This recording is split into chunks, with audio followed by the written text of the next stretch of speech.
Hello. So we have Bronwyn and Evan with us, and I'm going to have them introduce themselves a little bit. Okay. I'm Evan. I go by Ev.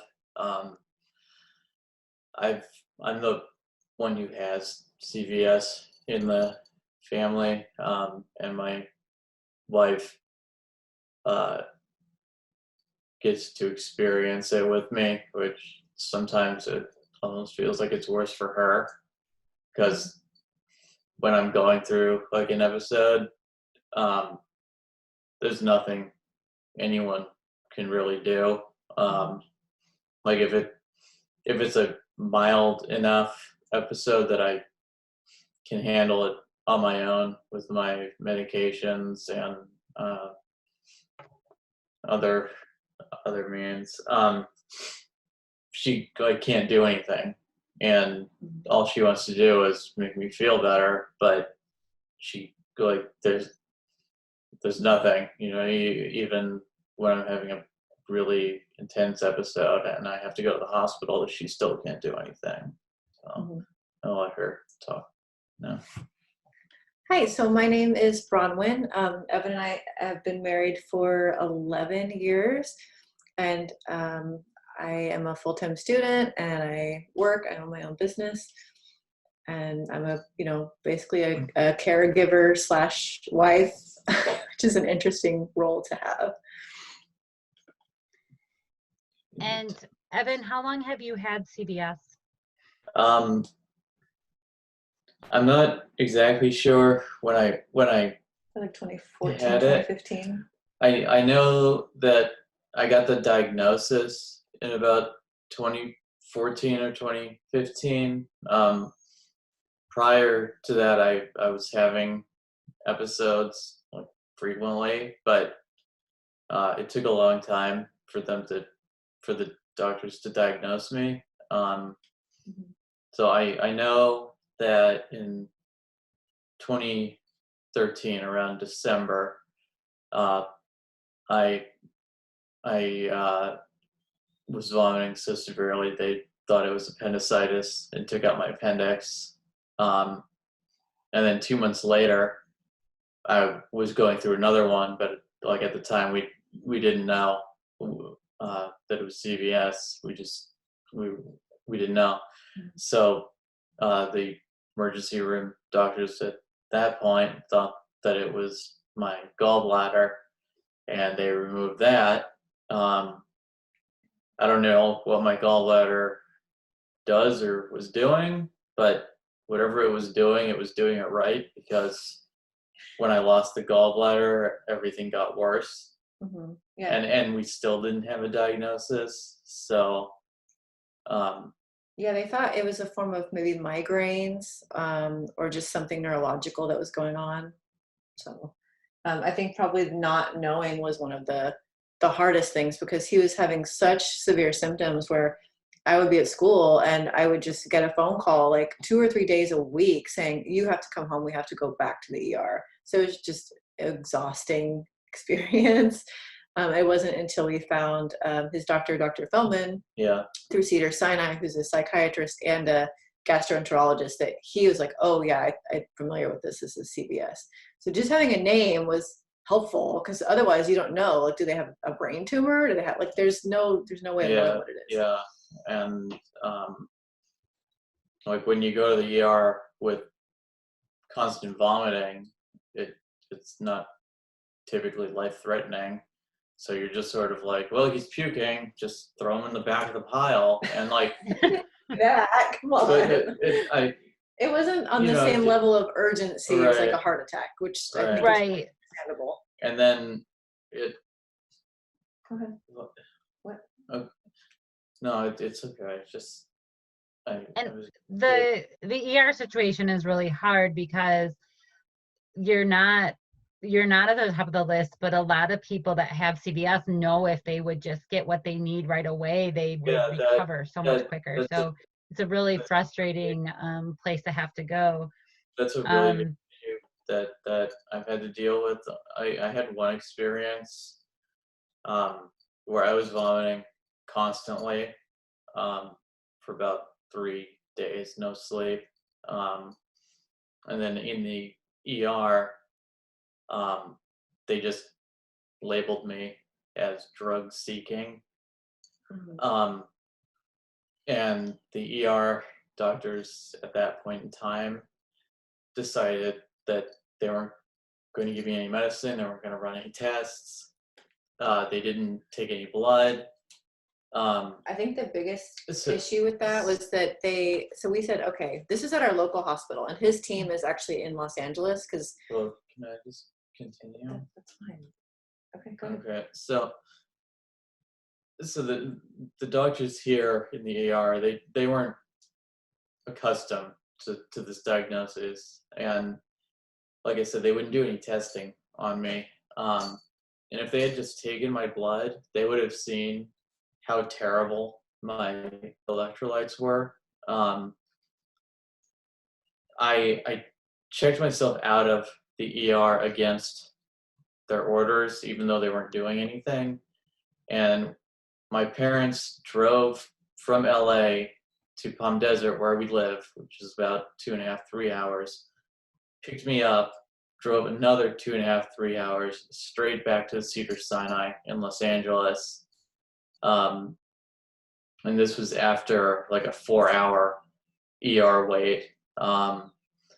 And when I got to Cedars and they took my blood, they said that I was going into renal failure. So if the doctors here had taken my blood, they would have seen how bad shape I was in. And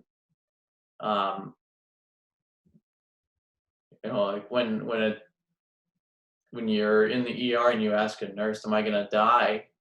And their answer is, we don't know. That's not an answer you're looking for. And that was the worst episode I ever had. I think a grand total, I spent 8 weeks in the hospital. 6 weeks, but yeah. It was, and it was like I was in there for 4.5 weeks. And then I got discharged because they thought I was doing better. And like 3 days later, I had another episode, and I got rushed back to the ER, rushed again back to the hospital, and then I stayed for another 2.5 weeks. But I guess it kind of was like a blessing in disguise, because that was really when doctors saw there's something wrong. There's something really wrong here. This person just doesn't have really bad stomach flu or really bad food poisoning all the time. There's something neurological going on, and because of the amount I was vomiting and not being able to keep any of my medicine down, for one thing, so I was going into withdrawal because I couldn't take my meds. And on top of that, I'm just throwing up blood and stomach lining because there's nothing left in me. Yeah, the only way they could get him to stop vomiting was basically to do like a medically induced coma, and they would like let him wake up for a while, and then if he went back to vomiting, they'd put him back under again. So it was just a matter of like having to wait it out, essentially, until his brain finally got the message. And sometimes that can be days, and sometimes that can be weeks. I call it a lightning storm. Sometimes it's just like a little thunder here and there. So I'll be honest, I vomit at least 4 times a week. And that's just not like I vomit once. It's like I vomit a lot, 5 times, 4 times a week. And that's actually an improvement. It used to be all day, every day, like without end. Yeah, and no medicines could help. And because we weren't trying the right medicines at the time. But now that I am seeing Dr. Feldman, we've kind of got my hospitalizations down to a fine-tuned machine. I mean, it's kind of, it's weird to go into the hospital and be inpatient and have a nurse come in and say, "Oh, I remember you. Mm-hmm. from Gotten like to know some of the from like stuff. 3 months ago. You were in Mhm. then, and like I know the exact route that they're gonna take. They're gonna give me. I mean, I don't know if you want to hear about my medications, but they're gonna give me a bunch of medicine at first, like in the ER. It's just to make me no longer exist on Earth. So like they Just knock you out. They just fill me full of. Yeah. I mean, Yeah. yeah. So, and then by day 2, when I'm inpatient, they know now that getting a Spinal block. a Celiac plexus. yeah, celiac plexus nerve block will kind of hit the reset button on me. So as soon as I get admitted to the hospital, they already have the ball rolling to get me that injection. And until that injection happens, it's just like keep giving him a ton of pain meds, keep giving him a ton of anxiety meds, keep giving him anti-nausea meds, keep giving him Benadryl because he's allergic to the medicines that help him. And it's just sort of like they know that they can't fix it right away, so they just dope me up so much that I don't know. Literally can't vomit. I don't know what planet I'm on because I have so much stuff in me, but at least then, like, I don't care that I'm feeling as awful as I am because I'm exploring Jupiter at the moment. So is there anything? What has changed that has made, even though you're still vomiting fairly often, what has changed that has made it less severe for you? There have been a few different medications that he's been put on that have helped. Muscle relaxers help to some extent because you can get like those like convulsive feelings and it calms it down. Anti-nausea medication for sure. We've got practically Zofran on tap, ondansetron on tap in multiple forms. Phenergan. Yeah, Phenergan. So medication definitely helps cut the nausea down, and then I'm learning to deal with emotion definitely helps too, because CVS has a huge emotional component. I mean, it upsets you and it's frustrating, but I mean, if you feel upset and get frustrated by your life, you get an attack from that. Like there's some relationship there. If you have a really great day and like you buy a lottery scratcher and you win $500 and you get excited, that could be the trigger too. So like I can't be happy and I can't be upset. Yeah, you have to get like a narrow range where of emotions. Yeah. Yes. So you can probably hear I'm kind of monotone because can't afford to get anxious. I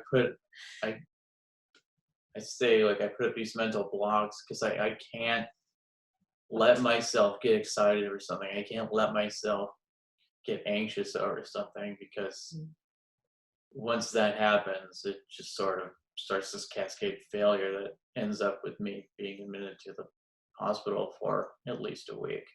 Yeah. One of the best things that help the like daily multiple puking all day every day.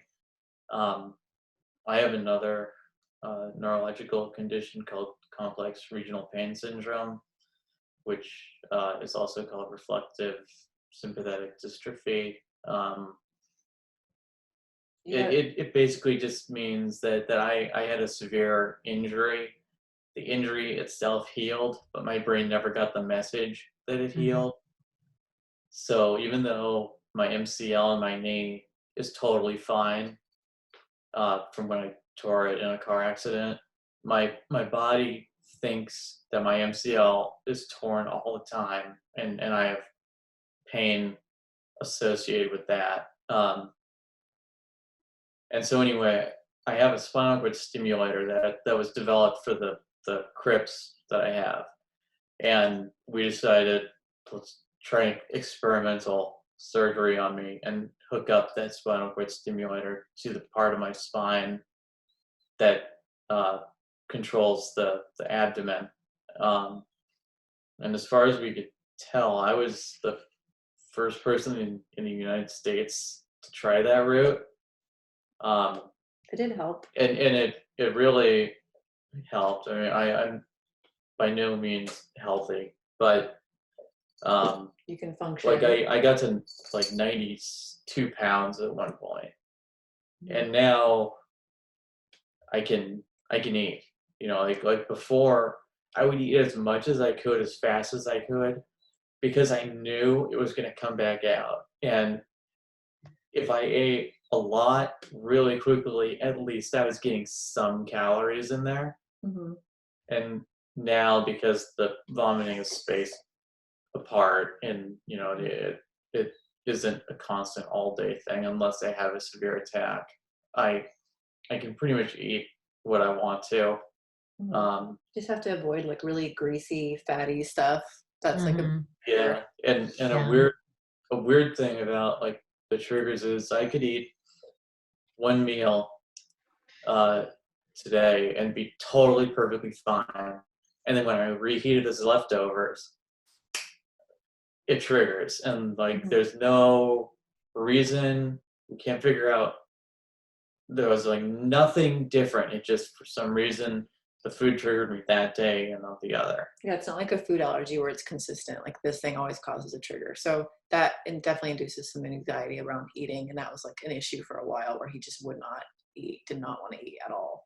And like that's the problem, of course. So Yeah, it can. I think that's a huge problem for a lot of people with CVS because, I mean, I know I have not thrown up very many times in my life, but things that I've thrown up, I tend not to want to eat them again. So I totally understand. I mean, like, Um, my vomiting was so bad that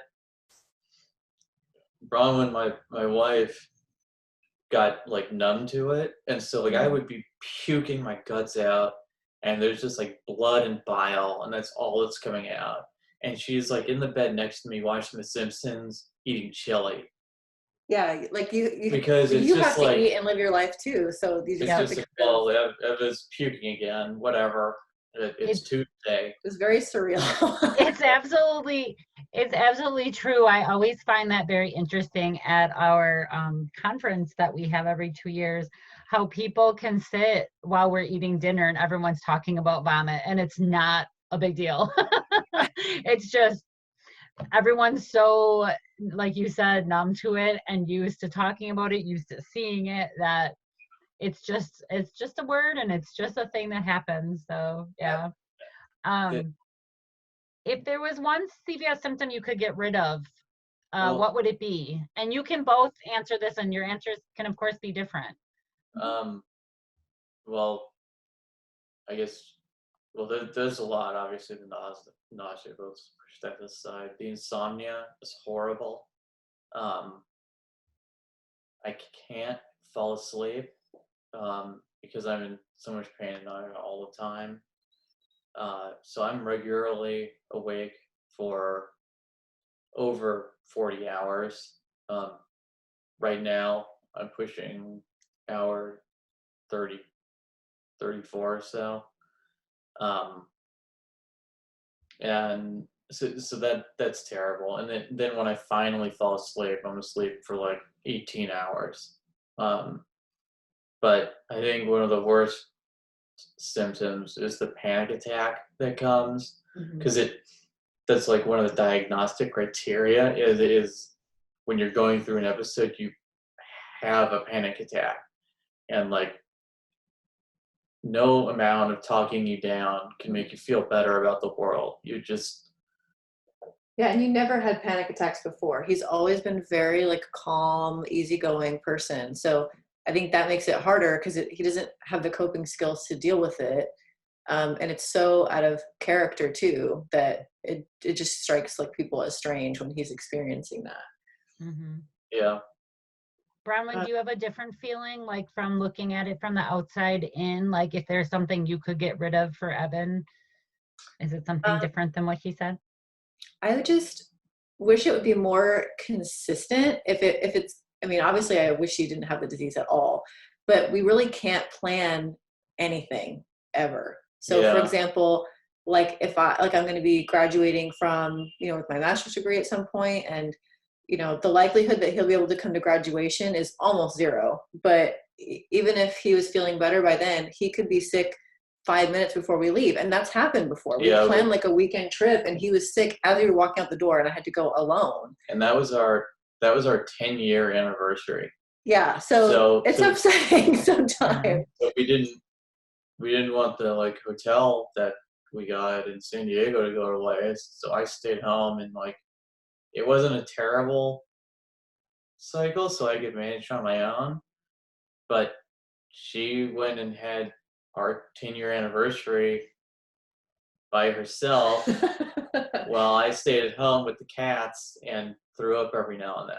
Yeah, because I mean, I just figured I'll just go to the beach and read books or something. I mean, we've already needed a break from her schoolwork anyway, so it was upsetting to miss something like that important. But yeah, I know like that she can get furious, not at me, but at the disease itself, and what it has done to me, and what it's taken from me, and what it's taken from her, and what it's taken from my parents.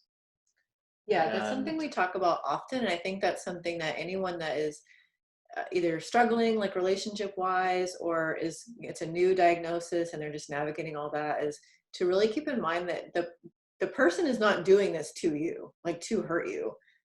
The disease is doing it to them, and they don't want to be in the position to inconvenience you, to make you have to leave work or have to go to a ton of doctor's appointments. Like, so I really try to approach it as like we're a team. And when I do get frustrated, I'm like, I'm not frustrated at you, I'm frustrated at the situation. And I think just having that perspective helps enormously as far as like creating that marital unity, because that is one, I hate to say like good thing that came out of CVS, because I don't think there's too many silver linings, but I think we do have like excellent communication and ability to talk about just about anything compared to a lot of other couples. Yeah, I think that was actually something I was going to ask you about, is how this has impacted your relationship. So I don't have to, because you basically just said it. And I think that is really important to just have those conversations, because it can be so, it can almost get debilitating, I think, for the caregiver as well, especially when don't feel like you can. Because I do think some people with it sometimes have a hard time talking about it in that way, about how it's hard on you as well. But it's good that you're able to have those conversations, I think, for sure. Since it's looking like all the research is showing that there's a genetic component to this, a really hard conversation between me and Bronwyn, and me and my parents, and Bronwyn and my parents, was I decided that we're not having children. Because if I pass down the genes to this horrible, torturous condition, I could not live with myself knowing that I gave a child this curse that I have.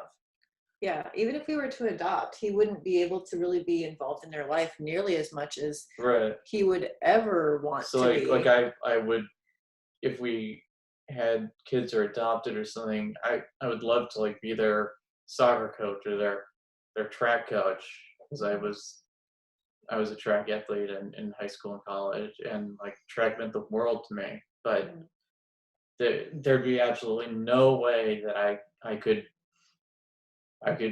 coach. For one, I'd never be able to go to a track meet because they're long, they're far away, you're in the sun, and I wouldn't be able to give a child the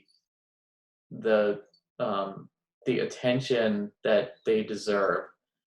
And then on top of that, if they started going through what I go through, it would, it'd be like me giving this child a death sentence. Only I've kind of compared what I have to bleeding out, except I'm bleeding out one drop at a time. It's killing me, but it's not really killing me. It's just, not the greatest existence that it could be. Yeah, no, Sure. there's a lot of times when I'm kind of in a bad place mentally that I've said, I'm not I'm not alive. I'm not living. I'm just existing. Mhm. Um, and then there's some really bad times when I say I'm not suicidal. I'm not going to kill myself, but I just want it to be over. I just Mhm. I don't want to go back to the hospital and do the whole rigmarole again. Mhm. I And think medical trauma is a big thing for CVS patients. Like, Absolutely. and I don't even Absolutely. know that it's intentional sometimes on the part of doctors. Like most of the doctors we've had, even if they didn't really know anything and may have even done some harm, their intention was never bad. But the situation is so stressful Yeah. um, that you don't want to go to the hospital, even if it right, can help you. like Correct. after the experience I told you about our local hospital, it became very clear to both of us that this Mhm. local hospital Not prepared. has no idea how to treat this condition, and that we're in Palm Desert. We're not in a big metropolitan area. At Cedars-Sinai in LA, they have like 5,000 doctors on staff. So of course they're going to know how to treat this better than our local hospital. And Ree might be and the it one person I've ever seen who right has this and disorder. it just it's less stressful, and I know that my needs will be taken care of properly if I I Go to a bigger hospital. if I have my wife drive me to LA, or drive halfway, my parents meet halfway, or my Mhm. parents drive all the way out here and pick me up because she has school or something, and Mhm. then all of that is still less stressful than going to my local hospital And having a and bad and experience. and having an experience where they don't give you proper treatment. Mhm. And it's so frustrating to like be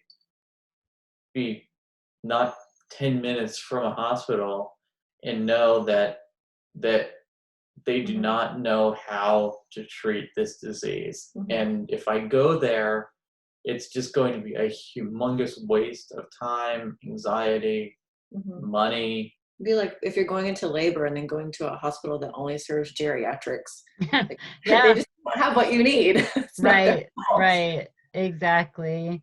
Yeah. And I agree with you, Bronwyn. I think so many CVS patients have medical trauma because they've had to, jump doctors or jump hospitals because nobody can quite figure out It's almost like how to help them.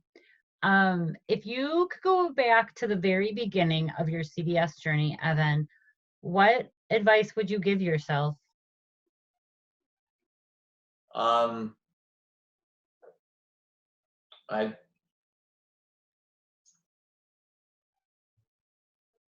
I tell them I don't know. You were so much I worse at the beginning that it's hard to even know yeah, if there's anything you could have done. I Yeah.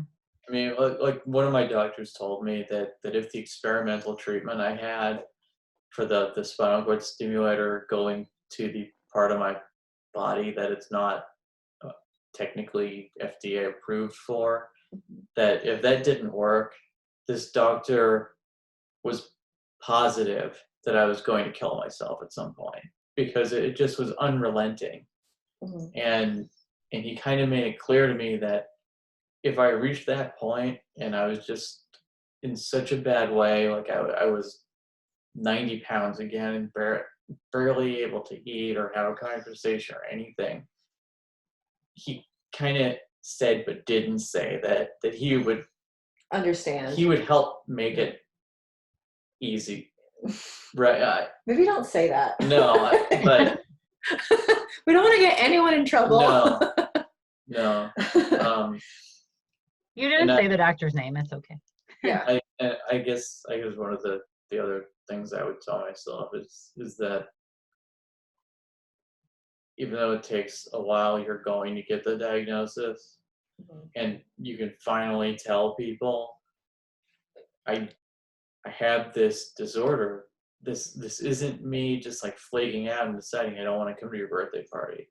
And this isn't like I just eat a bunch of crap all day and I make myself sick because like I'm just eating fast food. No, It's a legitimate disorder. I have a legitimate neurological disorder that I have zero control over, and getting the diagnosis is huge.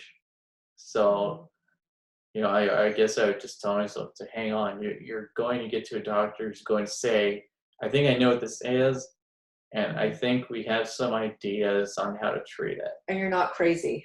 And right, and it's not in your head. You hear that all the time from like, no, it's all in your head. Well, I guess kind of it is all in my head because it's my brain doing it. But like it's not psychosomatic. I have heard that a lot. I have real neurological thing. It's not psychological, although there's a lot of psychological issues there.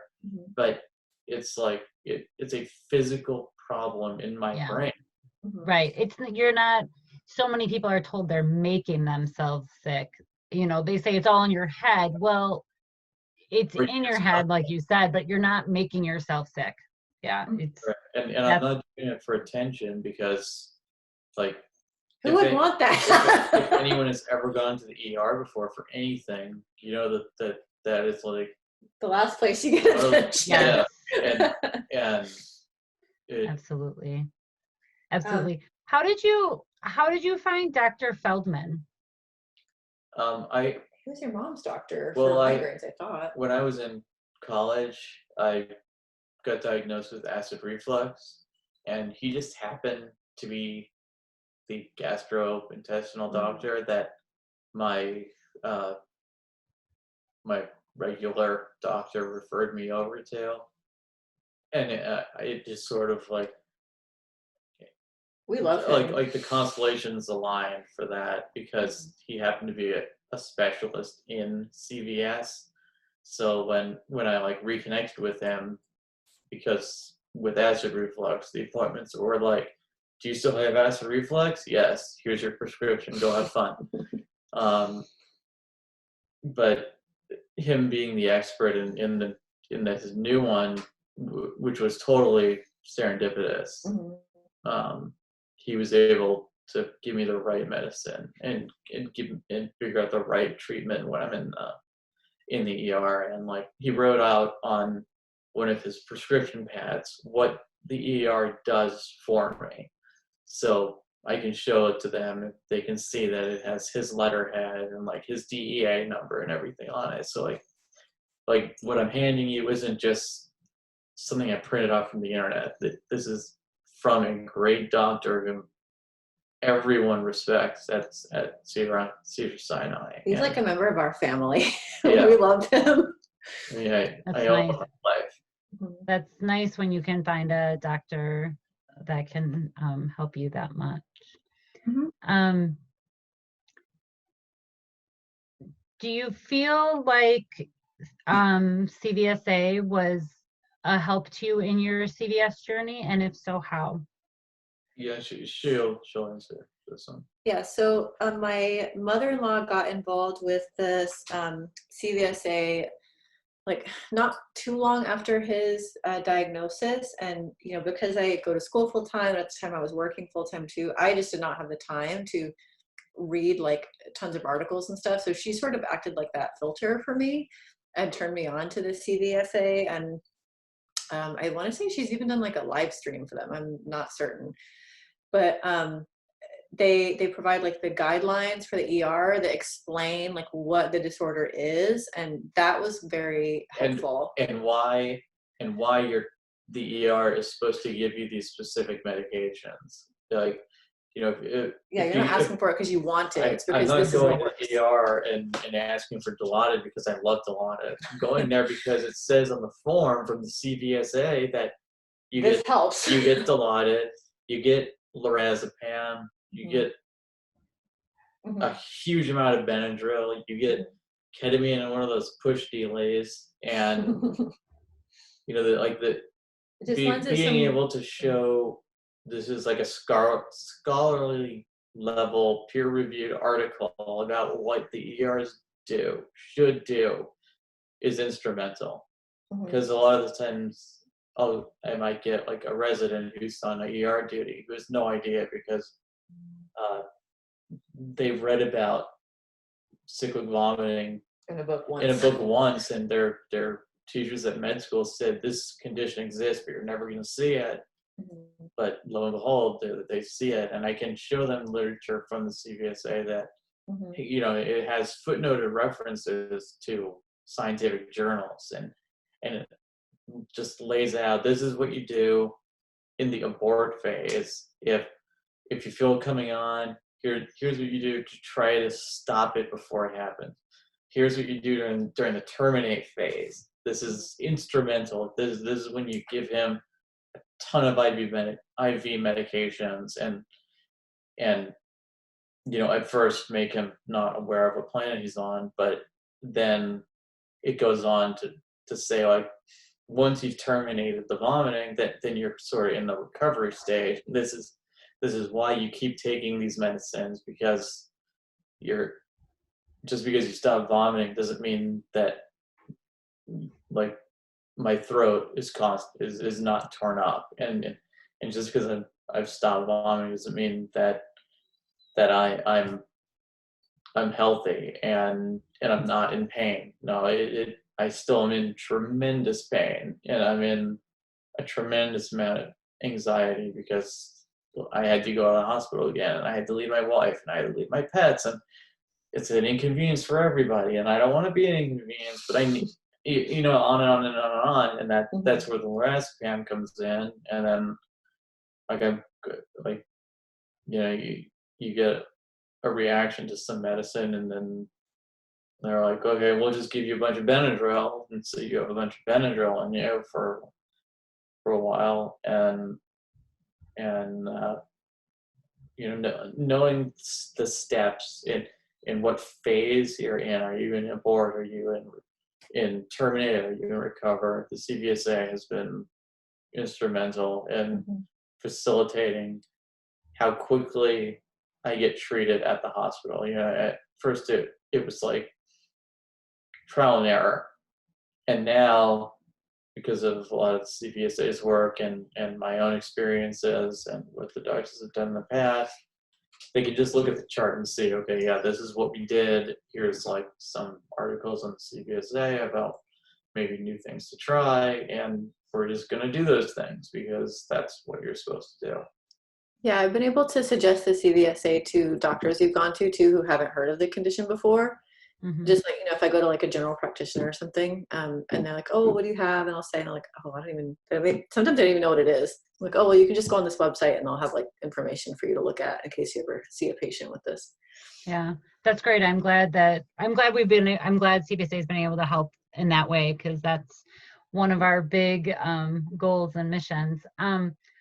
Lastly, I want to ask you, and again, you can both give different answers. If you could describe CVS with one word, what would it be? Torture. I'd say isolation. Okay.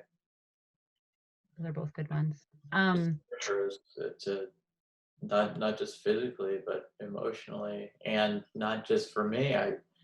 It's torturous to see her in distress, not being able to help me, and she would give. You feel powerless a lot as a caregiver. You gotta accept that. Better.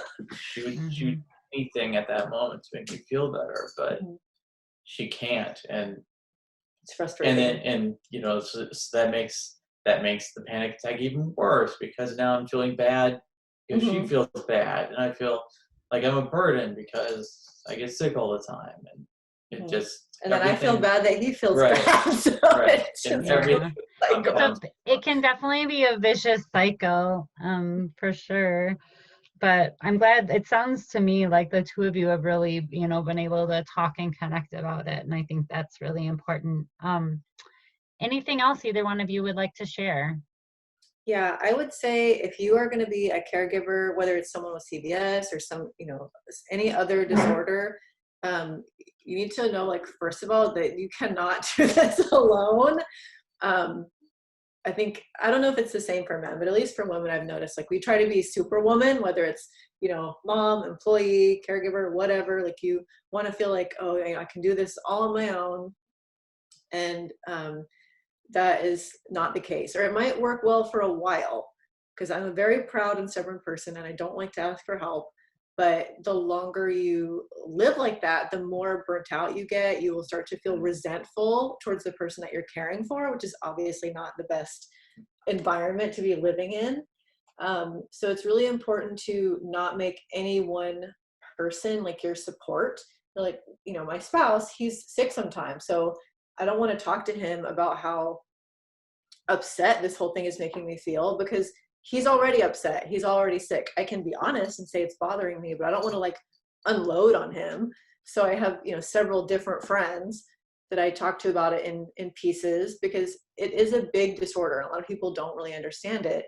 So if you just continually dump on one person, like, you're going to end up being isolated. So it's important to like want support and ask for support, but also understand that some people are just going through their own stuff. They're also, you know, dealing with their issues. So you have to be okay with balancing it, right? So not putting everything on one person, being willing to ask for help. But yeah, and when I'm going through it, sometimes like, I literally have to say, like, Bronwyn, shut up. you never said shut up. I mean, Bronwyn, just stop. Just stop, okay? Yeah, he gets overwhelmed very Just easily stop. when he's not feeling good. I'm gonna get through this. If worse comes worse, my parents will help out. Will get me to Cedars. We'll figure it out. But you need to just stop, Roman, because you're just making yourself crazy because you can't help me, and it's just like. Well, you get wound up too, especially if you have other responsibilities. And that's part of the reason we don't have children, is because I would constantly feel like I'm taking something away from this person who's dependent on me, help another person. And both people are deserving of help, but one person, it's dire that you help them right now. So it can just be a very difficult and isolating experience. But I would just say, like, not to be afraid to talk to other people. And the other thing I notice a lot in the caregiving community, like CVSA and otherwise, is if you're a caregiver and you also kind of have your own medical trauma and you don't want to go to the doctor, you don't want to go to the hospital, like, for them already, so you will avoid your own care too. Like, I put off going to the dentist forever. I will really put off going to get like my general checkups and stuff like that. So I've noticed that's like a pattern. Like, you already go to the hospital too much, so you don't want to go more, so you just don't. Or you focus so much on them that you forget about your own physical health. Like, it's become my job to make sure that she takes whatever medication she needs to take, because if she was left to her own, well, all she would do is focus on me. And yeah, you have to take care of yourself too. Yeah, and so every night, did you take your meds? No, I didn't take them yet. Okay, I'll go get them for you. And yeah, and let the person that you're taking care of help you. Like, my first response was to want to like just fix everything and take care of everything, and that doesn't do him any favors, because he's not learning how to cope with his disorder when I do that. So I need to step in when he needs help, let him ask for help, but also let him be as independent as he is able to be, and like, you know, respect that autonomy. It's important, because you know, you want to swoop in and save them, but you really can't. You just have to kind of walk with them through that journey. Yeah, I think that's good advice, both for the caregiver and for the patient. Yeah, it's my disease in my body, but it affects everyone. It affects everyone in both of our lives. It just, you know, even though I'm much better than I was before I got the diagnosis, you know, because like the preventative medicine and whatnot, I still have bad times, and so a lot of limitations. I'll just sometimes have to say, hon, I just puked. I need to Like lie down. I need to take my anti-anxiety meds, and I need to lay down and take some of my other meds that are gonna make me really sleepy, and hopefully, you know, I'll be able to reset, and you don't need to come check on me every 10 minutes. I'm okay. If I'm not okay, I'll let you know. But you have to lead your own life too. I can't be your whole life. And yeah, you definitely have to have your own thing, whatever it is. Like even if, you know, you're a stay-at-home mom, or you focus on your kids, you've got hobbies, or you have your job, but you have to have something that's like just yours, because it is very easy for caregiving to just absorb your entire identity, and that is not healthy for anyone, not healthy for the patient, not healthy for you. And that's like something I also learned kind of late, but you know, so that's how I learned most lessons, right? It's too late. Yeah. well, it For also sure. was because it takes so long for anyone to get the diagnosis, and just feeling that helplessness of, you know, my parents, you feel like it's killing them that they don't know what's wrong with me. It's killing her. They don't know what's wrong with me. They know that I'm not making this up. They know that I'm not sticking my finger down my throat and making myself vomit because I'm bulimic. But it affects me just a little bit more than it affects them. But it's still, it's not just my disease. It's our whole family's, because there's times that I need help from anybody and everybody, and she can't do it all, and my parents can't do it all, and my doctors can't do it all, but Yeah, you form a team. but together they can do it a little bit better than not doing it at all. So like they say, it takes a village to raise a child. It takes a village to care for a chronic illness patient. yeah, That is yeah, true. and the worst is, like, I feel like my disease lets her down. You know, like going on our anniversary trip, we were literally backing the car out of the garage to go down to San Diego, and I was like, nope. And like I opened the door and I just threw it in the street. And you know, I had to say, this is not a bad cycle, but I have to stay home, and it sucks, but you need to take a break from your schoolwork, and going to San Diego is, even though we can't go together, you're still going to have a good time if you do it, and you need to take care of yourself just as much as you're taking care of me.